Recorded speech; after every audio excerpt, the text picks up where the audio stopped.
हाय बच्चा लोग, कैसे हो आप लोग। उम्मीद करते हैं कि आप लोग अच्छे होंगे। आज paper solution kinematics and laws of motion में कुछ क्वेश्चंस लेके आया हूँ। चलिए इनको सॉल्व करते हैं, जो कि जेई मेन सेकेंड सेशन और आपका 2020-25 के लिए एक तरह से इम्पॉर्टेंट है। ठीक है, ये प्रीवियस PYQs है, इसको सॉल्व करना बहुत ज़रूरी है। इससे पता चलता है क्या वेरिएशंस है, क्या वेरिएशंस नहीं है। ठीक है, तो स्टार्ट करते हैं काइनेमेटिक्स से।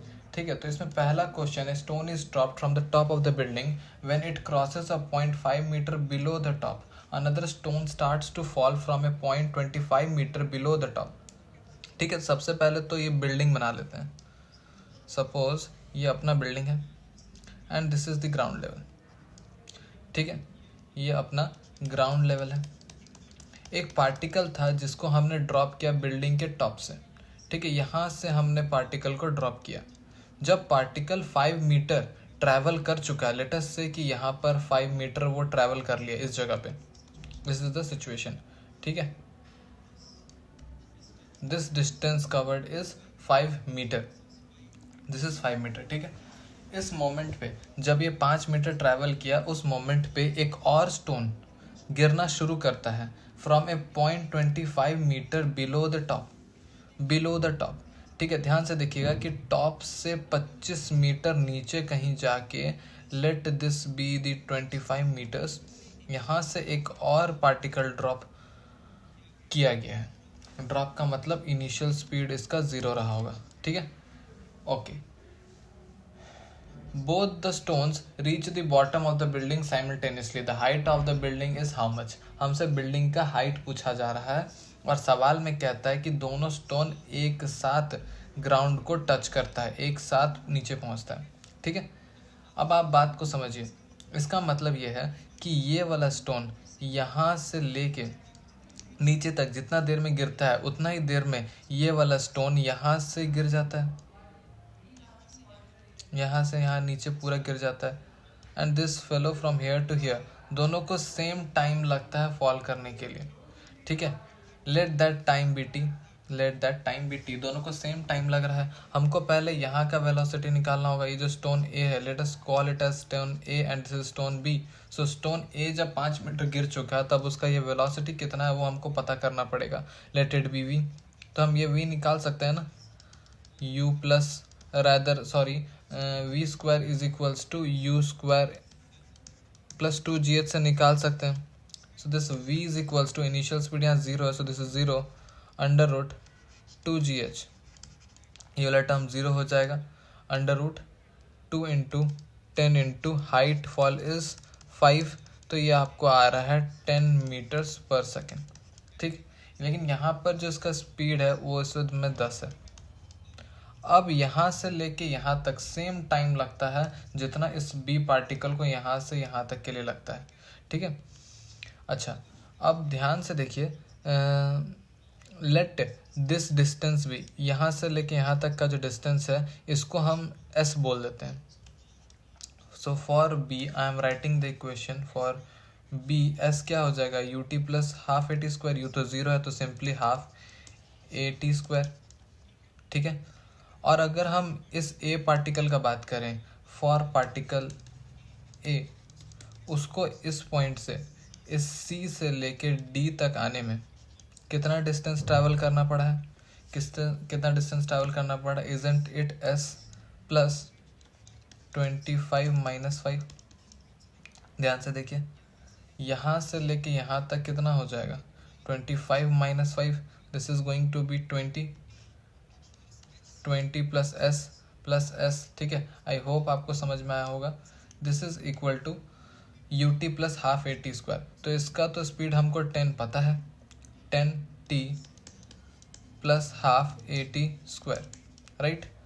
अब आप इक्वेशन नंबर 1 से हाफ ए टी स्क्वायर को उठा के यहाँ पुट कर दीजिए, तो this becomes half A T square plus 20 is equals to 20 plus half A T square. यहाँ से हाफ ए टी स्क्वायर, एक मिनट में यहाँ 10 होगा, मैंने 20 लिख दिया। ठीक है, तो हाफ ए टी स्क्वायर, तो यहाँ से आपको half A T square cancel, तो आपको टी आ जाएगा 2 सेकेंड्स। ठीक है, समझ गए कैसे करना है इसको। तो टी आपको यहाँ से आ जाएगा 2 सेकेंड्स, ठीक है 2 सेकेंड्स।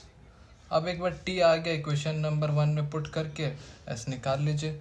सो ए के जगह 10 ले लिया, 2 का स्क्वायर यानी कि 4, this becomes how much 20 metres.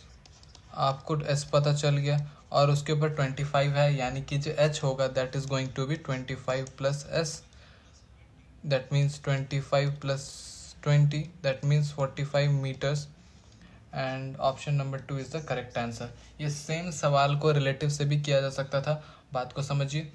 You could have written everything every parameter of particle A with respect to particle B, initial velocity of particle A with respect to B, displacement to A to B, वहाँ से भी आप करते तो same result आता, हालांकि सिर्फ एक लाइन का ही फर्क पड़ता, राइट। ये जो यहाँ पे जो कैंसिल हो गया है ये वाला स्टेप वहाँ पे आते ही नहीं कैंसिल होने का, डायरेक्टली आपको आ जाता है 20 = 20, ठीक है। तो उससे भी आप ट्राई कर सकते हैं, ये मेथड तो आपने देख ही लिया है, ठीक है। अब आगे बढ़ते हैं, इसमें हमसे क्या करता है, अ swimmer can swim with velocity of 120 kilometre, यहाँ 120 होगा, ठीक है।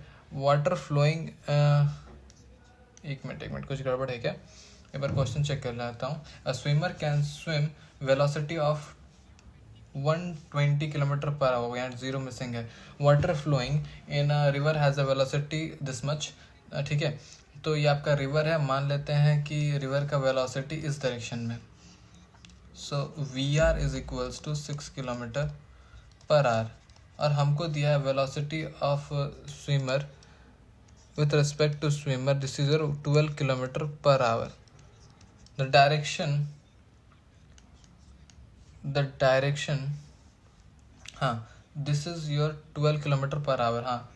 The direction with respect to the direction of flow of river water he should swim in order to reach the point on the other bank just opposite to his starting point is what?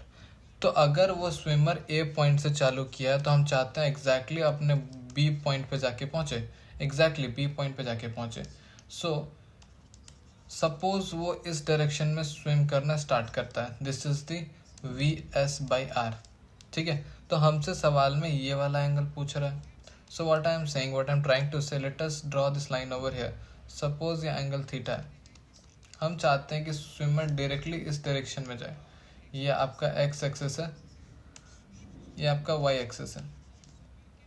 तो river और swimmer का जो resultant है वो y direction में ही होता है कि वो एग्जैक्टली B पॉइंट पे जाए, x डायरेक्शन में resultant velocity should be 0।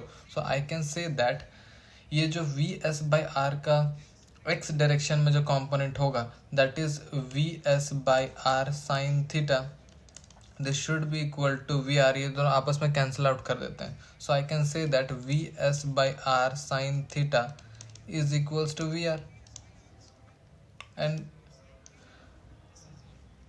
VR, हाँ ठीक है, ये दोनों आपस में एक दूसरे को कैंसिल आउट करते हैं। So I can say that VS/R sine theta is equals to VR, ठीक है। And VS/R is 12, this is your sin theta, this is your 6, so sin theta is equal to 1/2, यानी कि theta अपना हो जाएगा 30 degree. लेकिन हमसे तो ये टोटल एंगल पूछा कि रिवर के साथ कितना एंगल बना रहा है, so phi is equals to theta plus 90 degree, यानी कि 120 डिग्री। इस सवाल का जो आंसर हो जाएगा दैट इज 120 डिग्री, समझ में। अब नेक्स्ट क्वेश्चन के ऊपर, water droplets are coming from an open tap at a particular rate, ठीक है। यहाँ पे पर्टिकुलर रेट का मतलब है कि हो सकता है कि हर 2 सेकंड पे एक ड्रॉप नीचे गिर रहा हो, हर 3 सेकंड पे एक ड्रॉप नीचे गिर रहा हो। तो spacing between a droplet observed at 4 second after its fall to the next droplet is 34.3 metre. तो इस लैंग्वेज को ध्यान से समझिएगा, यहाँ पर बच्चे फंस सकते हैं। सवाल में हमसे क्या बोल रहा है, ट्राई टू अंडरस्टैंड। सपोज कीजिए कि t इज इक्वल्स टू 0 पे यहाँ पे एक ड्रॉप निकलना चालू हुआ, ये ड्रॉप आपको निकला और लेटस से कि 4 सेकंड बाद ये ड्रॉप यहाँ पे है।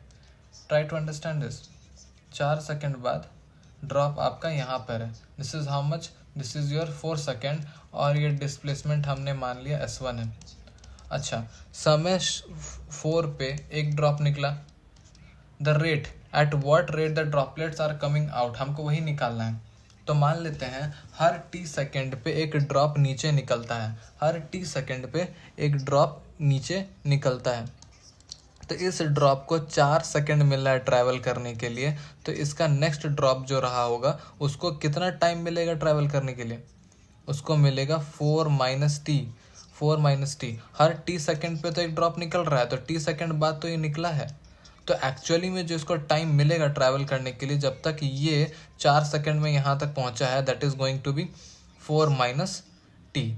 तो इस ड्रॉप की अगर हम बात करें, अगर कोई ड्रॉप यहाँ है तो इसका डिस्प्लेसमेंट S1 से कुछ कम ही होगा, और टाइम कितना मिला है इसको? इसको मिला है 4 माइनस टी सेकेंड्स। और हमसे क्वेश्चन में जो दिया है 34.3, दैट इज दिस डिस्टेंस। हमको ये वाला डिस्टेंस दे रखा है इस क्वेश्चन में। तो हम यहाँ कह सकते हैं that S1 minus S2 is nothing but your 34.3। अब यहाँ पर हर ड्रॉप का इनिशियल स्पीड 0 लेंगे, u इक्वल्स टू 0 लेंगे, सो S हो जाएगा सिंपली हाफ GT स्क्वायर। बढ़िया है। सो हाफ जी, इसका टाइम है 4 सेकेंड, तो 4 स्क्वायर माइनस हाफ जी इसका है 4 माइनस टी का whole square, and this is your 34.3। अब इस क्वेश्चन में हमको बोलता है ग्रेविटी को ले लो 9.8, क्योंकि उससे फ़ायदा होने वाला है। ये ग्रेविटी आपका 9.8 है, यहाँ पे 2 है, तो 9.8.2 हो जाएगा आपका 4.9। तो आप 4.9 को कॉमन ले लीजिए दोनों तरफ यहाँ पे, तो यहाँ पर हो जाएगा आपका 4 का square 16 minus this is your 4 minus t का होल स्क्वायर। उसको खोल देते हैं तो ये आपका हो जाएगा 16 minus t square plus 8t, this is equal to 34.3। अब फ़ायदा ये मिला, आप इस 34.3 को 4.9 से कट जाएगा, तो ये आपका कट जाएगा 7 के साथ, तो ये हो जाएगा 16, तो ऐसे चला गया। This is your T square minus t square plus 8, और यहाँ पर आपका 7 है, तो आपका हो जाएगा 0 इज इक्वल्स टू हाँ, तो ये आपका 16 ऐसे ही कट जाएगा। This is your T square minus t square plus 8, और यहाँ आपका 7 है, तो आप लिख सकते हो 0 equals to t square minus 8 t plus 7। जब आप मिडिल टर्म स्प्लिट करेंगे तो आपको देखिए टी का वैल्यू आपका आने वाला है t is equals to 1 second और 7 सेकेंड। आप देख सकते हैं कि 7 सेकेंड तो पॉसिबल है ही नहीं। आप 7 पुट करो, 4 minus 7 minus 3, negative time, doesn't make any sense, so 1 second is the answer। 1 drop पर सेकेंड, हर एक सेकेंड पे एक एक ड्रॉप नीचे गिर रहा है। ठीक है, चलिए यहाँ पे क्या रहा है, balloon was moving upward with a uniform velocity of 10 metre per second, an object of finite mass dropped। अच्छा ठीक है, चलिए इसको देखते हैं क्या है। dropped from the balloon which was at height of 75 metre from the ground। तो ये आपका बलून है और ये कांस्टेंट स्पीड 10 मीटर से ऊपर जा ही रहा है। जब ये बलून 75 मीटर हाइट पे था, उसके अंदर से एक मास निकला, एक इसमें से कोई ऑब्जेक्ट निकला। अब इस ऑब्जेक्ट का स्पीड भी तो बलून की स्पीड जितना ही होगा।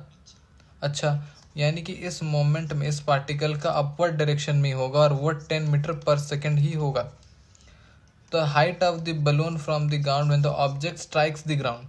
ठीक है, तो जितने देर में ये पार्टिकल ऊपर से नीचे गिरता है, उतने देर में ये बलून ग्राउंड से कितना ऊंचा ट्रैवल कर चुका है वो हमको निकालना है। सो बेसिकली आपको सबसे पहले ये निकालना होगा कि इस पार्टिकल को कितना टाइम लगा है नीचे गिरने में, और इतने टाइम में बलून कितना ऊपर मूव कर गया, क्योंकि बलून का स्पीड तो भैया कांस्टेंट है। सही है। अच्छा, ये निकालना कोई मुश्किल बात नहीं है, आप लगाइए इस पार्टिकल के लिए s equals to U T plus half A T square. यहाँ साइन का ध्यान रखिएगा, पार्टिकल आपको डाउनवर्ड डायरेक्शन में डिस्प्लेस हुआ और डिस्प्लेसमेंट आपको 75 है। ठीक है, ये ध्यान रखने वाला बात है थोड़ा। यहाँ पे -75 पुट करेंगे, वेलोसिटी पार्टिकल का अपवर्ड डायरेक्शन में, तो आप उसको पॉजिटिव लेंगे, सो 10t प्लस हाफ, ग्रेविटी नीचे की तरफ होगा, सो -10, and this is your T square. अब आप इसको अगर सॉल्व करेंगे तो आपको एक बार में टाइम t जो है वो निकल के आ जाएगा, है कि नहीं। सो यहाँ पर आप देखें -75 equals to 10t minus 5t square. ठीक है, सो ये 5 इसको कट करेगा तो 2 हो जाएगा, और इसको कट करेगा तो 15 हो जाएगा, तो इसको इधर ले आइए। सो ये आपका t square minus 2t minus 15 equals to 0, और हम यहाँ पर देख सकते हैं कि मिडिल टर्म स्प्लिटिंग हो रहा है ना। तो यहाँ से आपको दिखना चाहिए कि आपका जो t जो है वो 5 सेकेंड निकल के आने वाला है। तो 5 सेकेंड्स में ये बलून और फर्दर कितना ऊपर ट्रैवल कर गया होगा, ये s1 कितना हो जाएगा, speed into time, this is your 50 metre. लेकिन हमसे तो ग्राउंड लेवल से पूछ रहा है, तो 50 plus 75 which is your 125, option number 2। ठीक है, चलिए let us move to the next question. इसमें हमसे क्या बोल रहा है, a ball is thrown up with a certain velocity so that it reaches a height h, find the ratio of the two different times of the ball reaching h/3 in both the direction। समझिएगा, सवाल में क्या आपके पास एक particle है, आपने उसको मान लीजिए किसी इनिशियल स्पीड u से ऊपर के ऊपर फेंका। इस स्पीड के कोरस्पॉन्डिंग पार्टिकल जो मैक्सिमम हाइट है वो है h, फिर वो नीचे भी गिरा होगा। हमसे बोल रहा है कि ये पार्टिकल ये जो h/3 हाइट है वो 2 बार अचीव करता है। मेक सेंस, एक बारी ऊपर जाते वक्त पॉइंट ए और एक बार नीचे आते वक्त एट पॉइंट बी। दोनों ही लोकेशन पे पार्टिकल का हाइट h/3 है, लेकिन दोनों का टाइम तो डिफरेंट होगा। ऊपर जाते वक्त मान लीजिए उसको यहाँ से स्टार्टिंग पॉइंट से उसको ए पे आने पे लगा लेटर से t1 टाइम, और स्टार्टिंग पॉइंट से उसको बी पे आने पे लगा है t2 टाइम। ठीक है, तो हमसे क्या पूछा है, find the ratio of the two different times. तो हमसे t1/t2 पूछ रहा है, हमसे t1/t2 पूछ रहा है। तो t1 क्या है, अगर हम इसको बोल दें o पॉइंट, तो t1 is basically time taken to travel from o to a and t2 is time travel from o to b। अच्छा, पहले तो आप एक बात देखिए, क्या हम इस h और u के बीच में रिलेशन लिख सकते हैं? लिख सकते हैं v² is equals to u² plus 2as। हालांकि आपको इवन फार्मूला ही याद होना चाहिए, h जो होता है आपका मैक्सिमम हाइट u²/2g होगा। सो यहाँ से आपको दिख रहा है कि u जो है वो आपका √2gh है, इसका हमको यूज़ पड़ेगा, राइट। अब हम लोग लिखते हैं इक्वेशन फॉर h/3 हाइट। ठीक है, स्टार्टिंग आपका पॉइंट O है, displacement is equals to ut plus half at²। इसमें फिजिक्स ज़्यादा नहीं है, ज़्यादा आपका मैथमेटिक्स ही है यहाँ पे। s यानी कि पार्टिकल का डिस्प्लेसमेंट, हमको चाहिए h/3। पार्टिकल का इनिशियल स्पीड अपवर्ड डायरेक्शन में u है, और u को हम लिख सकते हैं √2gh। ध्यान से देखिएगा, हम u को लिख सकते हैं √2gh। ग्रेविटी आपका डाउनवर्ड डायरेक्शन में है, ठीक है, तो हम उसको नेगेटिव पुट करने वाले हैं, -g, राइट। सो ये आपका हो जाएगा -g/2 t²। तो आप देख सकते हो आपके पास यहाँ पे क्वाड्रेटिक इक्वेशन बनने जा रहा है। So g/2 t² minus √2ght plus h/3 is equals to 0। ठीक है, अब क्वाड्रेटिक है तो आपको यहाँ पे 2 टाइम मिलेगा, t1 t2, और वो दोनों ही टाइम का मीनिंग है, जो टाइम छोटा होगा दैट इज योर t1, और जो टाइम बड़ा होगा वो होगा आपका टाइम t2। ठीक है, तो यहाँ से आप ध्यान से अगर देखें तो t का क्या होता है वैल्यू, -b प्लस माइनस करके, सो -b करेंगे तो हो जाएगा आपका √2gh प्लस माइनस √b² करेंगे तो यह हो जाएगा आपका 2gh माइनस 4ac। ठीक है, सो माइनस अगर 4 करेंगे तो नीचे आ जाएगा 2 है, सो 2gh/3, right, b² minus 4ac। Okay, divided by 2a यानी कि 2g/2 which is itself g। अब एक बारी आप यहाँ पे प्लस लोगे तो वो बड़ा वाला टाइम होगा तो वो t2 है, और माइनस लोगे तो वो t1 है। तो क्या हम यहाँ पे डायरेक्टली लिख सकते हैं कि T1/T2 जो है वो आपका वो होने वाला है √2GH माइनस, यहाँ पे करो तो यहाँ पे माइनस करोगे तो ये कितना हो जाएगा 4, सो √4GH/3 डिवाइडेड बाई, और एक बारी बीच में प्लस डाल देंगे तो √2GH प्लस √4GH/3। अब यहाँ से ध्यान से देखिए, अगर आपने √GH कॉमन लिया है तो ये तो सारा का सारा यहाँ से निकल जाएगा। आप एक काम कर सकते थे, आप बेसिकली √2 भी कॉमन ले सकते थे। अगर आप √2 ऊपर नीचे से कॉमन लेके काटोगे तो ये तो पूरा टर्म चला गया। हाँ, ये वाला आपका कट होके यहाँ पे सिर्फ 2 बचेगा, और यहाँ पर भी आपके सिर्फ 2 बचेगा। तो आप देख सकते हैं अब आपके पास जो चीज़ें बच रही है, मैं उसको फ्रेश लिख देता हूँ, 1 माइनस √2/3 डिवाइडेड बाई 1 प्लस √2/3। अगर आपने √3 एलसीएम लेके इसको सिंप्लीफाई किया है तो ये आपको आ जाएगा √3 minus √2 divided by √3 plus √2, which is your option number 3। तो ये सवाल में बेसिकली आपको मैथमेटिक्स यहाँ पे केयरफुली देखना है, otherwise it is also quite okay. ठीक, अब नेक्स्ट क्वेश्चन में जाते हैं। Ranges and Heights for 2 projectile projected with the same initial speed. आपने सेम इनिशियल स्पीड रखा है, बस एंगल अलग अलग है। एक का एंगल 42 डिग्री है और एक का एंगल 48 डिग्री है। अब आप सभी को पता होता है कि अगर सेम स्पीड है तो रेंज सेम होगा। अगर एंगल्स का सम 90 डिग्रीज के बराबर हो, अगर θ1 प्लस θ2 90 डिग्री है तो दोनों ही प्रोजेक्टाइल का जो रेंज है वो सेम होना चाहिए। ठीक है, तो यहाँ से समझ में आता है कि ऑप्शन नंबर 1 और 3 तो पॉसिबल नहीं है, क्योंकि रेंज बराबर होना चाहिए। जहाँ पर बात आपका वर्टिकल हाइट का आता है, so that vertical height is nothing but your u sin theta का whole square divided by 2g। अब u सेम है, ग्रेविटी सेम है, डिपेंड करता है कि किसका साइन थीटा का वैल्यू ज़्यादा है, राइट। और साइन थीटा के साथ क्या है कि अगर आपका एंगल ज़्यादा होगा तो आपका साइन थीटा का भी वैल्यू ज़्यादा होगा। यानी कि sine 48 degree is going to be more than sine 42 degrees. हाँ, 42 डिग्रीज। इसका मतलब ये है 48 डिग्री के लिए आपका जो हाइट है वो ज़्यादा होगा।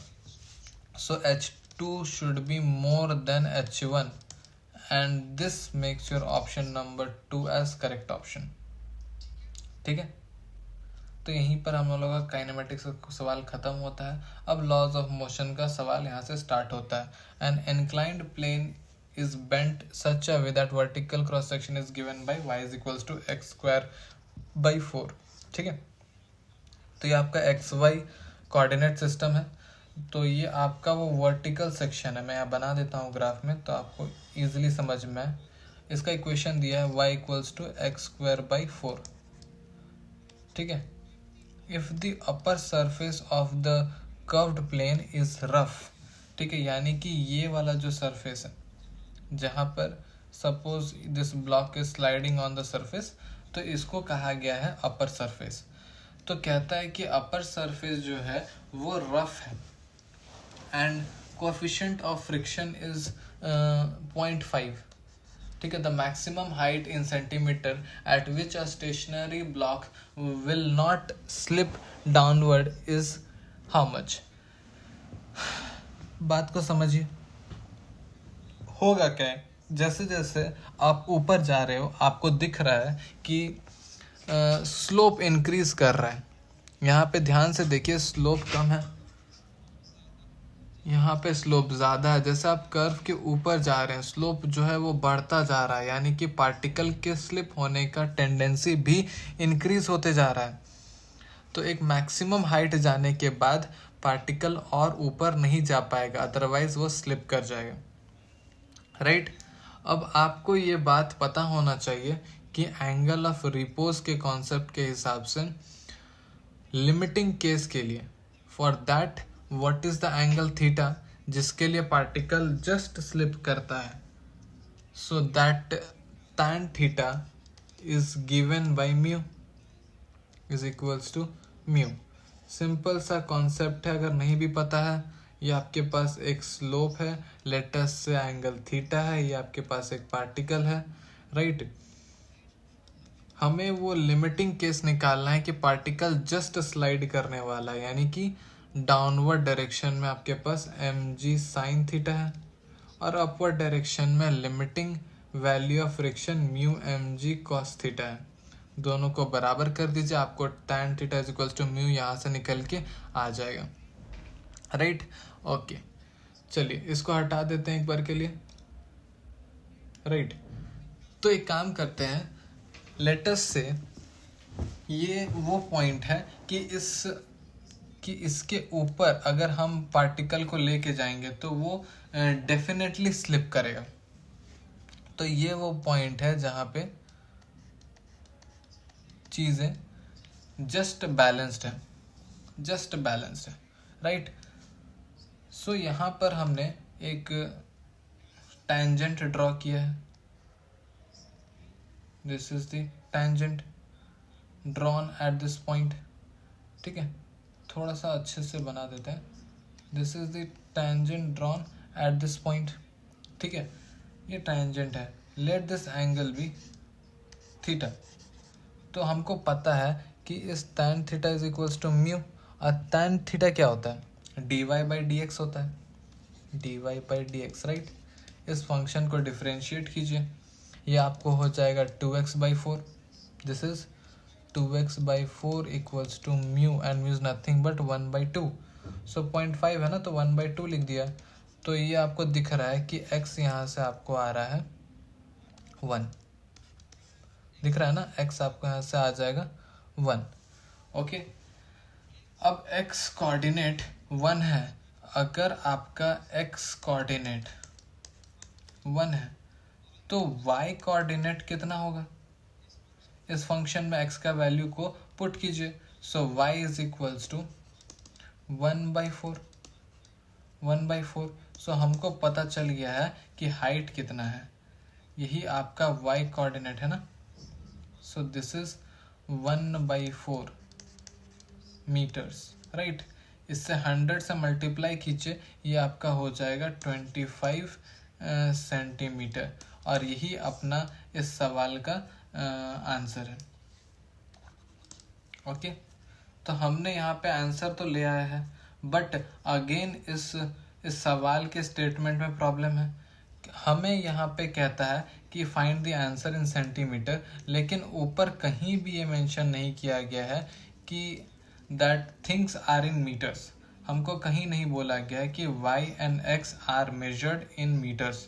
तो ये यहाँ पे मेंशन करना चाहिए था, ताकि बच्चे को 100% क्लैरिटी हो कि वो जो निकाल रहे हैं वो मीटर्स में है, तो उसको 100 से मल्टीप्लाई करना है to get the answer in centimetre, ठीक है, ओके। चलिए आगे बढ़ते हैं। तो यहाँ पे आपके पास 2 स्टेटमेंट है, ठीक है। ये सवाल इवनिंग में आया था 16 मार्च को, ठीक है, लास्ट ईयर। कौन सा स्टेटमेंट सही है, कौन सा स्टेटमेंट गलत है, या तो फिर दोनों ट्रू हो सकता है या फिर दोनों फॉल्स भी हो सकता है। पहला स्टेटमेंट है, अ cyclist is moving on an unbanked road with a speed of 7 km/h and take a sharp circular turn along a path radius of 2 meter without reducing the speed, ठीक है। The static friction coefficient is 0.2, the cyclist will not slip and pass the curve, ठीक है।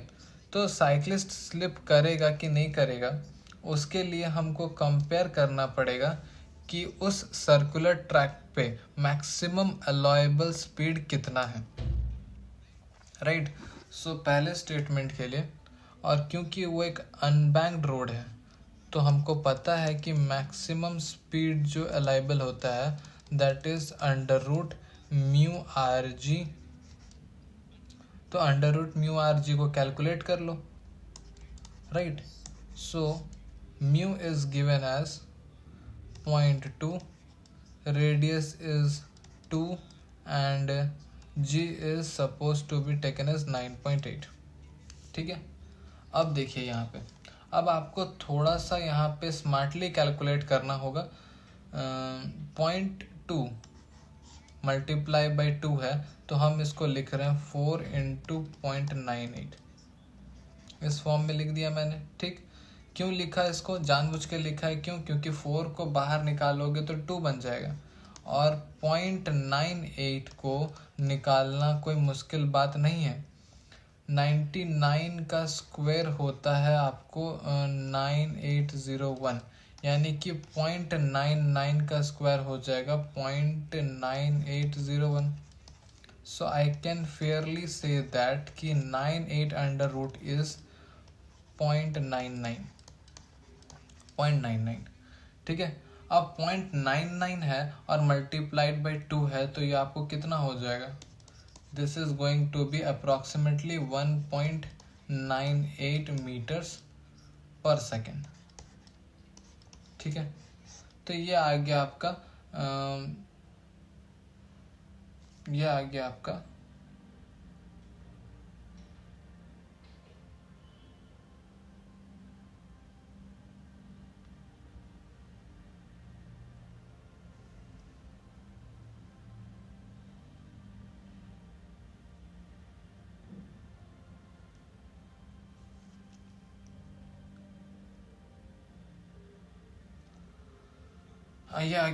Approximate allowable maximum speed. इससे ज़्यादा speed allowed नहीं है।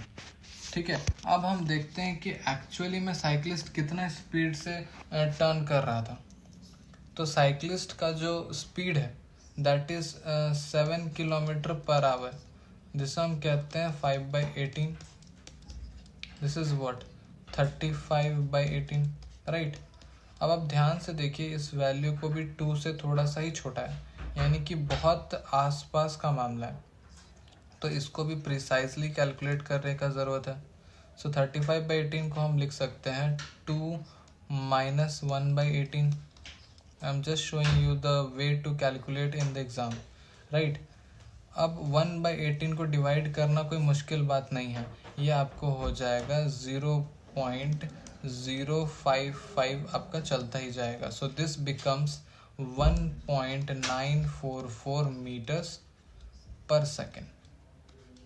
सो हमको दिख रहा है कि साइकिलिस्ट जिस स्पीड से जा रहा है वो स्पीड मैक्सिमम से कम है, यानी कि साइकिलिस्ट स्लिप नहीं करेगा। Cyclist will not slip. This statement is true. उसी तरीके से सेकंड स्टेटमेंट को भी चेक कर लेते हैं। सेकंड स्टेटमेंट के साथ कॉम्प्लिकेशन ये है that the road is banked now at an angle of 45 degrees. ठीक है, रेडियस ऑफ 2 मीटर है टर्निंग, साइकिलिस्ट का स्पीड 18.5 है, तो बताइए radius with the speed of इतना विदाउट स्लिपिंग। तो फिर से चेक करना है कि क्या स्लिप करेगा कि नहीं करेगा। स्टेटमेंट में लिखा है कि स्लिप नहीं करेगा। So let us check.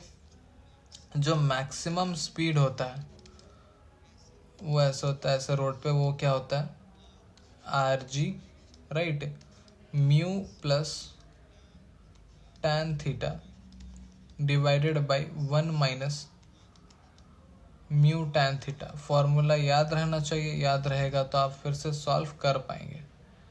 ठीक है, अंडर रूट रेडियस है आपका 2, ग्रेविटी अगेन योर 9.8, म्यू अपने को दिया हुआ है, ऊपर वाला म्यू ही ले लेंगे ना, हाँ, this is your 0.2। So 0.2 plus tan 45 1 हो जाएगा, 1 माइनस 0.2, राइट। अब इसी को आपको फिर से सॉल्व करना है। When you solve this you will get your values. ठीक है, आप उसको सॉल्व करोगे तो आपका वैल्यू मिल जाएगा।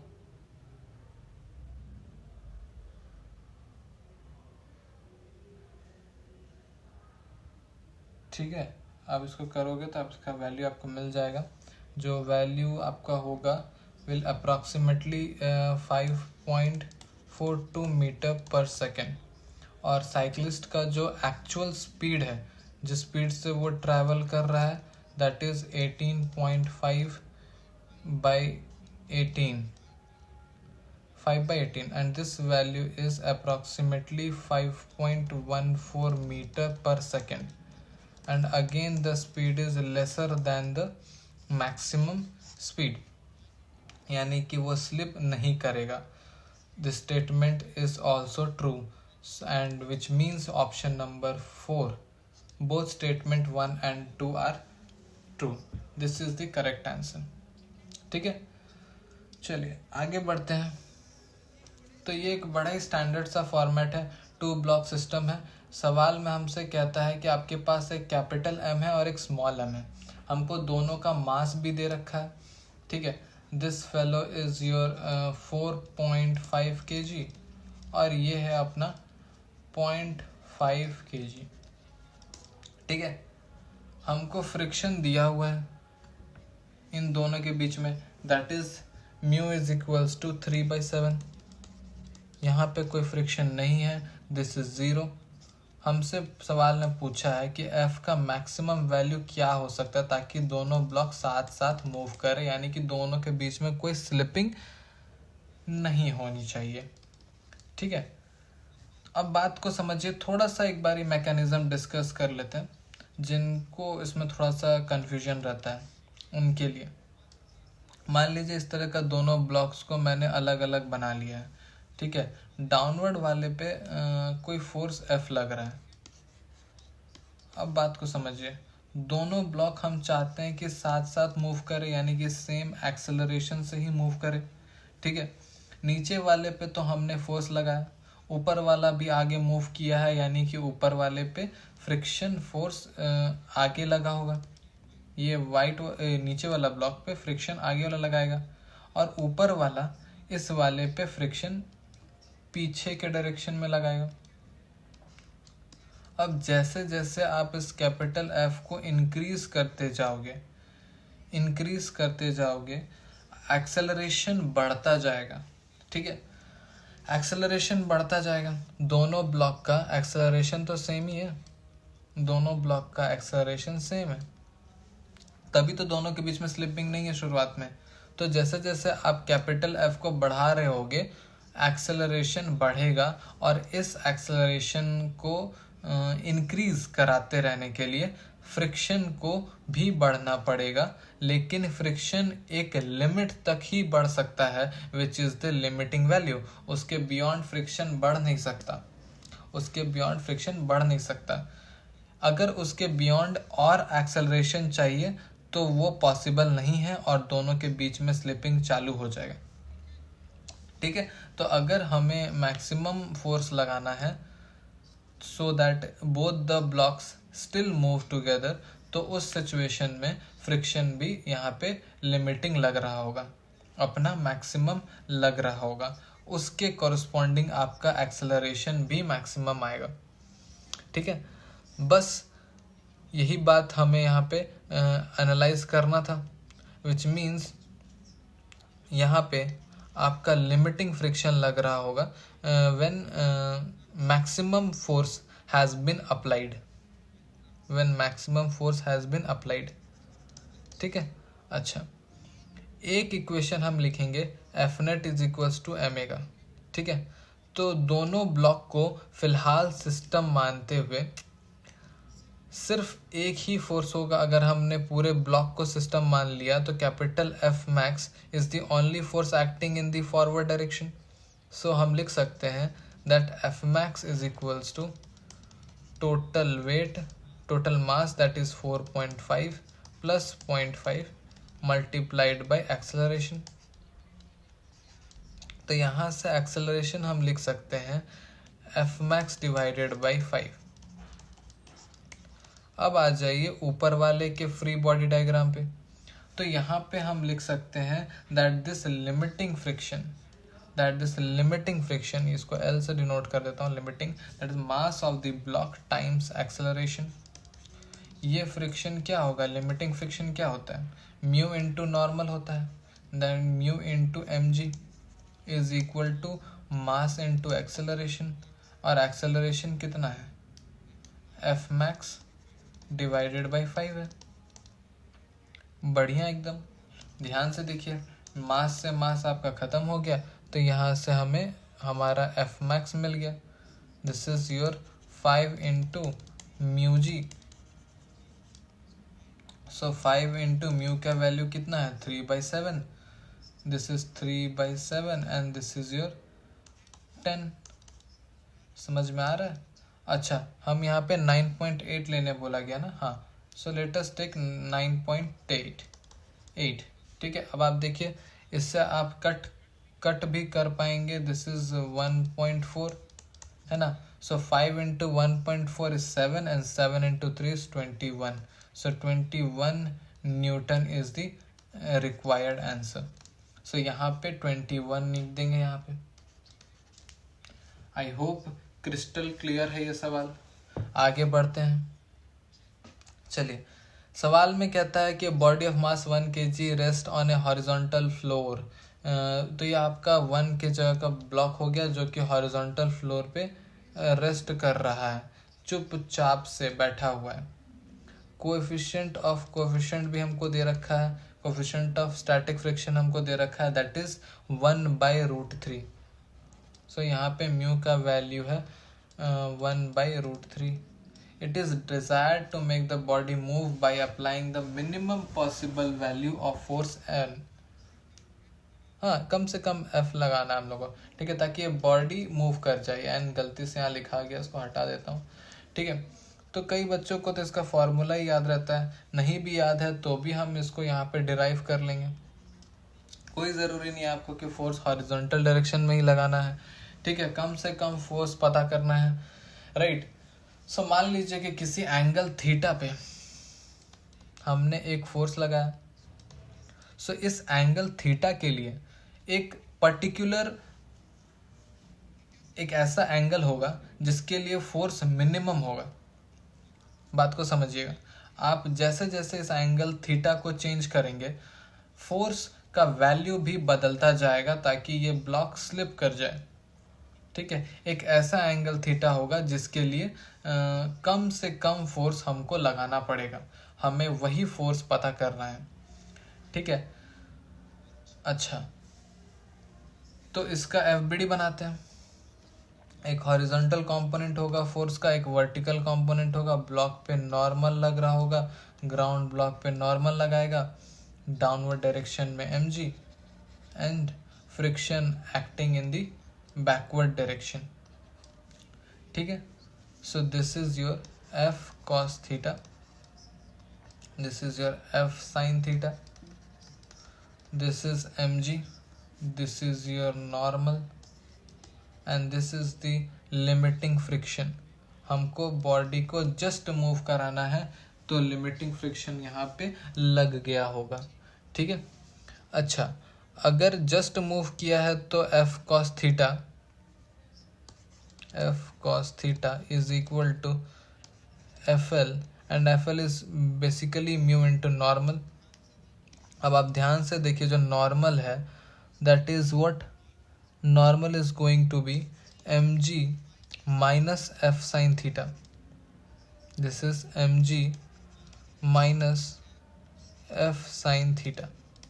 ठीक, इस mu f sin theta minus f sin theta को लेफ्ट साइड ले आइए, तो ये आपका हो जाएगा f cos theta plus mu f sin theta is equal to mu into mg। बढ़िया एकदम, तो यहाँ से हम f को लिख सकते हैं mu mg whole divided by cos of theta plus mu sine theta. ये हमारे पास f वर्सेस थीटा का इक्वेशन आ गया। अब कोई ना कोई तो थीटा का एक ऐसा वैल्यू होगा जिसके लिए f हमारा मिनिमम हो जाए। अगर आपको f को मिनिमम करना है, यानी कि ये डिनोमिनेटर शुड बी मैक्सिमम, हमको इसे मैक्सिमाइज करना है। ये जितना ज़्यादा होगा एफ उतना ही कम होगा, ठीक है। तो हमने नीचे वाले को एक सेपरेट फंक्शन ही बोल दिया, हमने नीचे वाले को एक सेपरेट फंक्शन बोल दिया F of theta, this is equal to cos theta plus mu sine theta.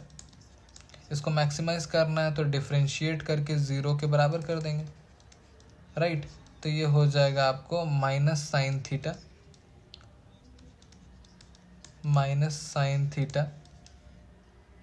Plus mu cos theta is equals to 0। तो यहाँ से क्या हो जाएगा, टैन थीटा म्यू आ जाएगा। यानी theta is equals to tan inverse mu के लिए ऐसा सिचुएशन होगा कि एफ आपका मिनिमम हो जाएगा। इस बात को याद रखिएगा आगे के लिए, ठीक है। अभी तो यहाँ पे सब कुछ डिटेल में आपको डिराइव करके हम दिखा देते हैं। So tan theta is equals to mu है। अब हमको कॉस थीटा और साइन थीटा यहाँ पे लिखना है इन टर्म्स ऑफ म्यू। तो क्विकली हम एक छोटा सा ट्राइंगल बना लेते हैं। दिस इज थीटा, ये आपका म्यू है, ये आपका 1 है, ये होगा म्यू स्क्वायर प्लस 1। तो अब यहाँ पे इसको रिप्लेस कीजिए, F is equals to mu m g divided by cos theta का हम लिख सकते हैं base upon hypotenuse, so 1 upon under root mu square plus 1 plus sine theta. यहाँ पे क्या म्यू साइन थीटा है ना, तो साइन थीटा को आप लिख सकते हैं म्यू बाई दिस, और ऑलरेडी एक म्यू था, so mu square divided by under root mu square plus 1, right. अब आप ध्यान से देखिए, इसको आप सिंप्लीफाई जब करेंगे तो ये निकल के आएगा म्यू एम जी अपॉन में under root mu square plus 1। ये मिनिमम फोर्स का फॉर्मूला हो गया। बहुत लोगों को फॉर्मूला ही याद रहता है, याद है तो बहुत अच्छी बात है। म्यू का वैल्यू क्या दिया हुआ 1/√3, सो दिस इज 1/√3। मास हमको दे रखा है 1 kg, ग्रेविटी 10 लेने के लिए बोला गया तो 10 ले लेते हैं, divided by under root mu का स्क्वायर यानी कि 1/√3 से 1/3 हो जाएगा plus 1, this is 10/√3 and this is 4/3 का under root which is 2/√3 and this is 5 newton. So 5 इस सवाल का सही आंसर है। इंटीजर फॉर्म में भरना है तो 5 लिख देंगे, ठीक।